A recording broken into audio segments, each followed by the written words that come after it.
Hello, this is Julie Ann and Life with Collective Purpose. And today I am going to be talking about manifesting and the confusion that you can have between manifesting and your ego tricking you.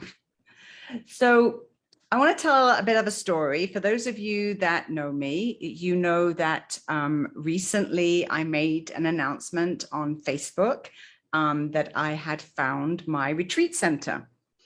I had been manifesting and dreaming for at least 3 years about owning my own retreat center in Puerto Vallarta in Mexico, where I could bring together all of my authors that I have published, plus other spiritual leaders and wisdom keepers, that they could all gather in this amazing retreat center in Puerto Vallarta, where we could inspire and change the world by sharing our knowledge.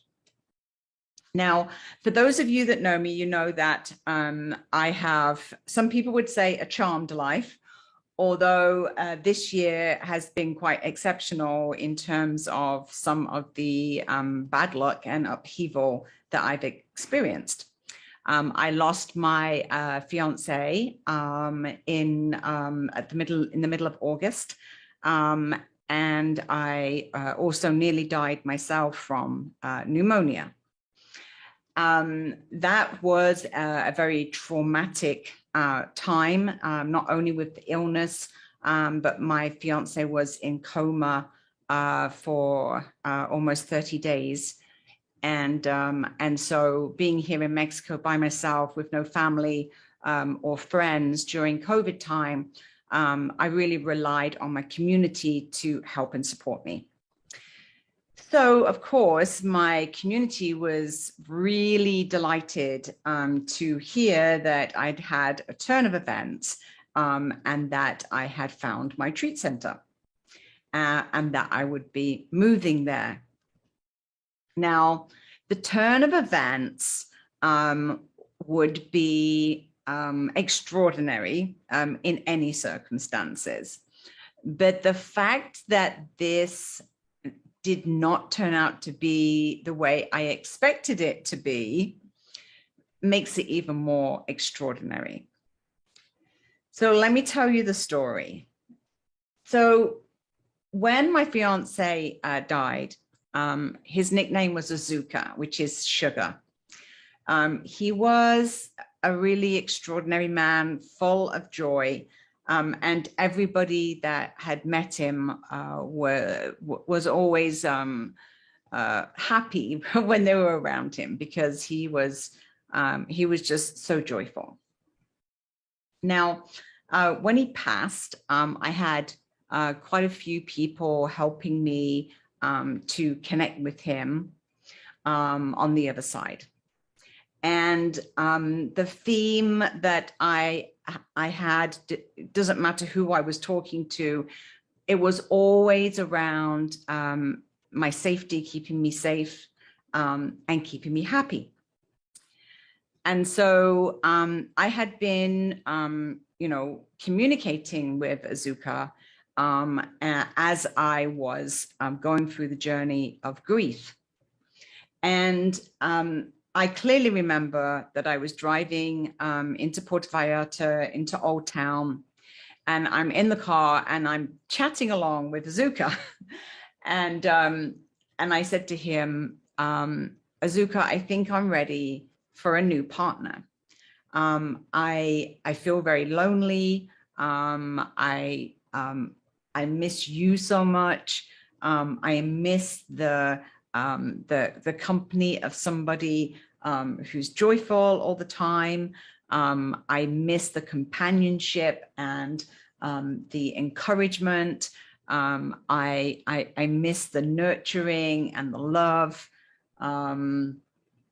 And I kind of gave up a whole list, of what my new partner would be, which would be all that Azuka was to me, Plus he would be a techie and he would be a handyman, because those were the two pieces that were, kind of missing from Azuka. And then I also said, it would be really, really good as well if he was, young and handsome and, all the things that, you want from a young and handsome man. So I put the word out there, and it seemed that as soon as I said that suddenly I was attracting a lot of connections with young men, and that can be unusual in Puerto Vallarta. It's not that easy for a single woman to actually meet a straight guy in Puerto Vallarta. So anyway, I just decided that if I just really focused on manifesting my dream partner and manifesting my retreat center, that these would be two areas that would bring a lot of joy and a lot of happiness into my life. And I made this announcement on Facebook as well, just so that everybody knew that this was my intention, that I was setting an intention to find my retreat center and to find my new partner. Although the new partner part, I didn't say so much about that. So very, very soon after that, I had another download that was, well, no one's going to find you if you don't make yourself be known in Puerto Vallarta. Since Azuka had passed in August, I had been, quite the recluse. I'd been kind of at home in Miss Maloya. I wasn't really socializing with anybody. I wasn't really, getting out there. And so, I was sitting there thinking, well, of course, how am I going to make any connections if nobody knows who I am? So I had just done a video, a podcast show, actually, a short one, about finding purpose and collective purpose, and the importance of people gathering together as a collective. And I put it out to all the groups in Puerto Vallarta. Now, there are about 20 different networking groups on social media in Vallarta, because there's a very large, growing expat population here. It's a way for everybody to connect. And so one of those networks that I had put out my video was a network called Digital Nomads. And this is a network for people that are working remotely from Puerto Vallarta. Digitally, they're doing online work of some description, freelance work. And I had a contact from a young man called Vicente. And he said to me, oh, I saw your podcast show, and I thought you would be interested to come along to Artis Mentales. It's a flotation center, and you can meet John, who facilitates it, and he does coaching. So without any hesitation, I just said yes. And because, of course, I'm following the breadcrumbs of manifesting, which is, you follow the clues, you look for coincidences, you follow your intuition. And so I grabbed my podcast equipment, and the very next day headed up to Cinco de Diciembre area of Puerto Vallarta. And as I'm driving up and up and up the hill to the very top of the hill, the houses are getting more spectacular.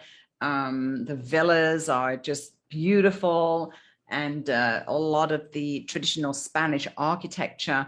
And of course, as you went further and further up the mountain, you were getting a more and more spectacular view of the Bay of Banderas and all of the downtown of Puerto Vallarta.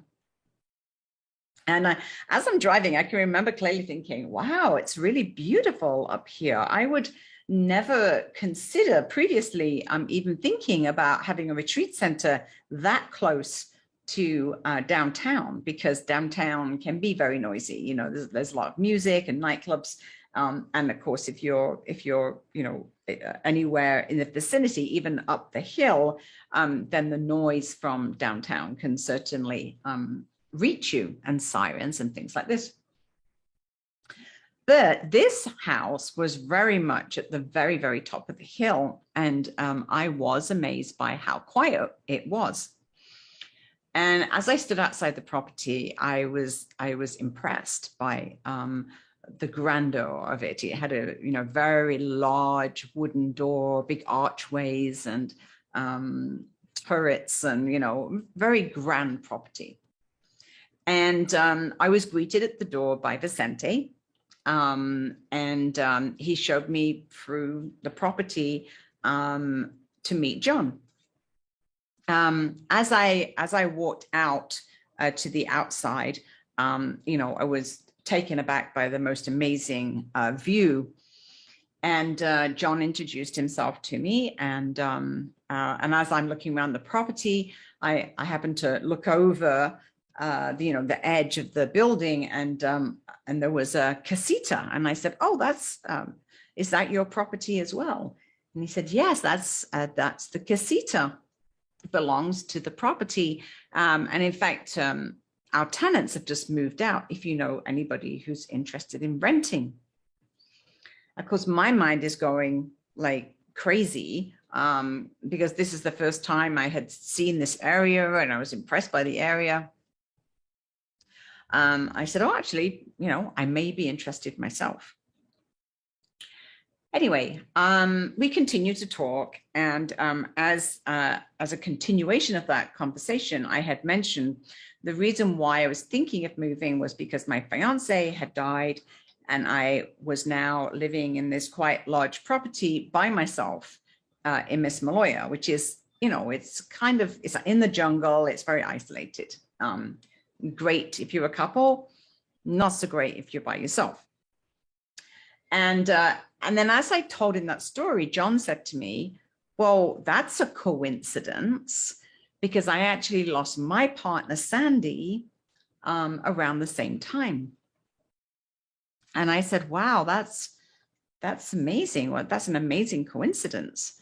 And just as I said that, there was a large bumblebee that kind of buzzed in front of my face, and I had used this in meditation as a sign. You know, if I was going down the right path towards manifesting my dreams, this sign would be there. So I'm looking at all these coincidences, and then John said to me, in fact, Sandy had said to me when she passed, because I said to her, "You know, what's going to happen to this place after you leave? You know, you're the one that's been bringing all the customers. You're the one that's been bringing the energy and the light. You know, I don't know how to run this retreat center. What's going to happen?" And she had told him, "Don't worry, a woman will be coming along. She's going to take care of everything, and she's going to bring a lot of light and energy and people to the retreat center." And so then he kind of looked at me and he smiled and he said, "And there you are." So I kind of laughed and showed me around the building. It was 6 bedrooms. It had a really large living room space. You could easily fit 100 people. And immediately I can see the picture of events there. I can see, you know, like a Sunday gathering of spiritual people. I can see music events. I can see salsa events. I can see writing retreats. I can see spiritual gatherings. I could see pool parties. You know, there was all these things that I was visualizing, you know, art therapy retreats and meditation and dance classes and yoga, and, you know, like literally, it was like a vision that I could see. And so I took that as a sign. I took that as a sign that my dream for a retreat center was manifesting. And John was encouraging me and saying, you know, you can just come and do what you want with this building. You know, I just have one room in this property. And with Sandy not being here, there's no business, the place is dead. So you're welcome to come here.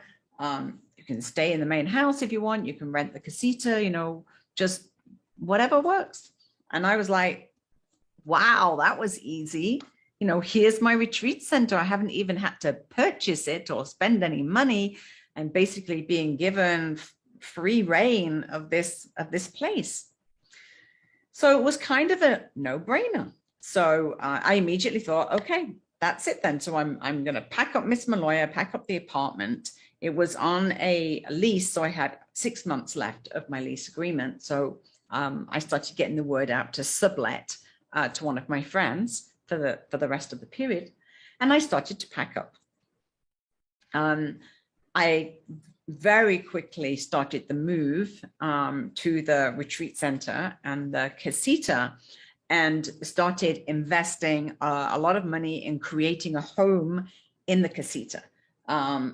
Painting it, decorating it, organizing, and quite quickly started to discuss and organize what was needed to be done to the main house, so that I could start bringing people in, and even started to look at events as close as the last week of December, and started to put it on the website and everything. So, this was the done deal. This was the Influence Publishing Retreat Center. My dream had come to life. I had manifested my dream retreat center. Now, in the meantime, as I'm going, backwards and forwards, and, John and Vicente were extremely helpful, because I was still at that time in quite heavy grief. Azuka had not passed that long ago. And, it was difficult for me to maintain, all that was happening, and to, continue with the grief journey, as well as now cope with this extra chaos of moving house. So John and Vicente were very helpful in terms of being supportive and loving. John said, this is your new family, you never have to be alone again. Vicente was very helpful. He was coming to the house and helping me move things, and, helping me clean up the casita. And kind of before I knew it, Vicente had become a very good friend. He was coming down to the casita. We were having a glass of wine at nighttime as we were organizing the house. We were having very deep spiritual conversations. I was sharing all my dreams for the retreat center, and we started to get quite close. Then things started to crumble, and it was a very strange situation, because John started behaving a little strangely. Now I realized he was also in heavy grief. And so, that's not a good situation. Emotions are running high. But I decided to kind of back off. I'm like, okay, maybe I'm putting up too much pressure in terms of getting things up and running too quickly at the retreat center. The next thing I know is I received an eviction notice, basically saying that the big house had been sold, and therefore the casita had been sold, and I needed to leave the property. Now, of course, at this point, I'm just like, what? This is my dream. I've shared this with everybody. I've told everybody about my new retreat center, the Influence Publishing new retreat center, and, and how amazing it is. And I'm letting my ego really get carried away, because everybody on Facebook's congratulating me and saying, oh my goodness, Julie, you're so amazing at manifesting, you're the magical manifester. Oh my God, how do you do it? And basically I just allowed my ego to just run with this. And I think somewhere along the line, I had mixed up, manifestation of my dream, the retreat center, and forgetting, to do things like put stuff in writing, get clarity, etc. So So this was not my dream. This was not my retreat center.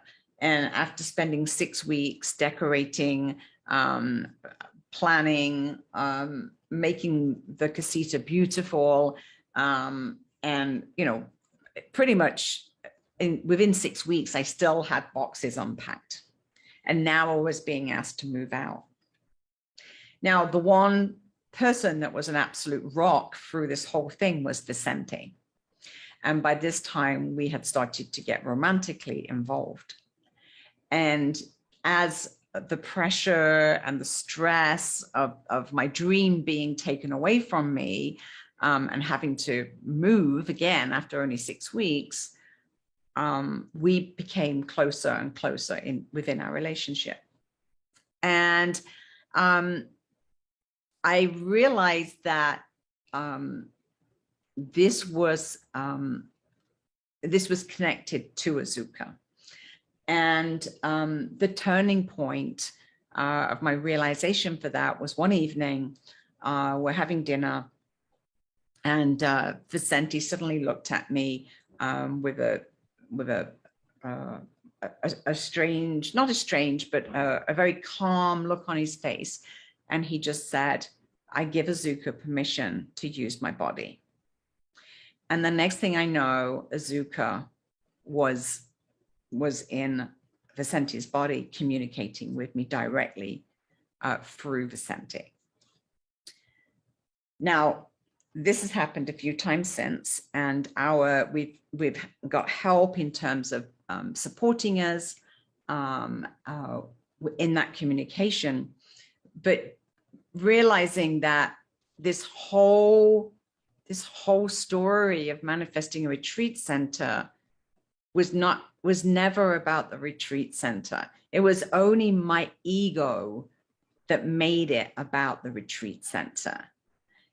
In the meantime, my relationship with Vicente and Azuka was blossoming, and my spiritual relationship was blossoming. But I was letting my ego distract me from all of that was happening as well because of the retreat center.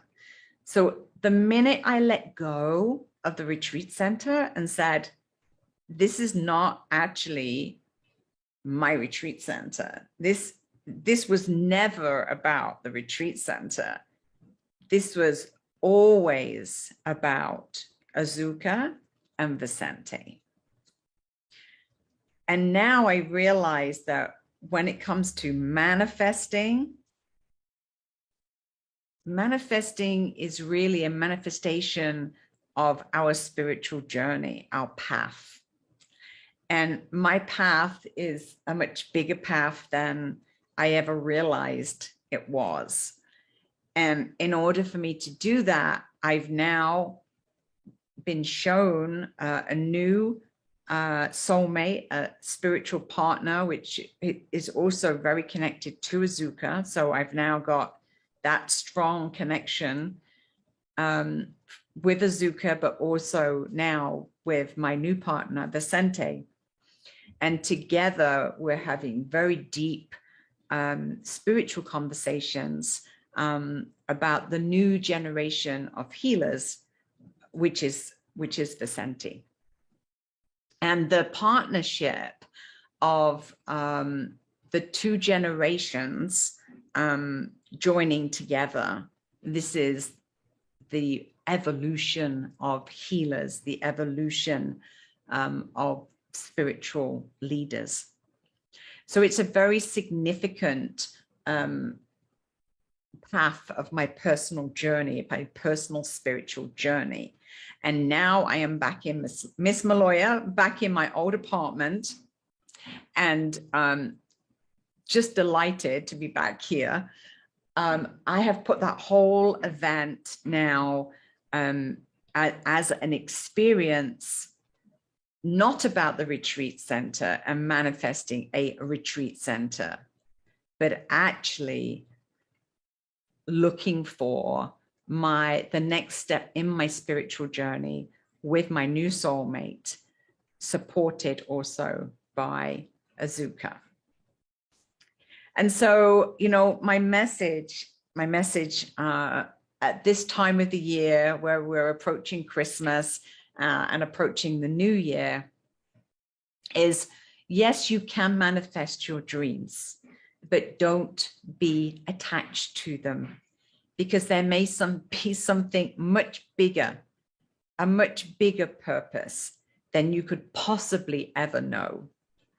And what you really need to do is to just follow those clues, let the divine guide you, ask for guidance, and don't be attached to the outcome. Don't be attached to your version of your dream, because there's a much bigger purpose, a much bigger agenda, a much bigger collective purpose that is happening. And I now know that meeting Vicente gives me the support to be able to continue this spiritual journey of collective purpose and the bridging of two age groups from 30 up to 60 and beyond. But the bridging of those two generations of healers and the 40 to 60 year olds mentoring and helping the 30 to 40 year olds, which are the new generation, the new evolution of healers that are all waking up right now. That is the manifestation, not the retreat center. So listen to the guidance, but don't be attached to the outcome, because you might actually be surprised that what the divine has in store for us is much bigger than we could have ever imagined. Thank you, and keep living life with collective purpose. Bye for now.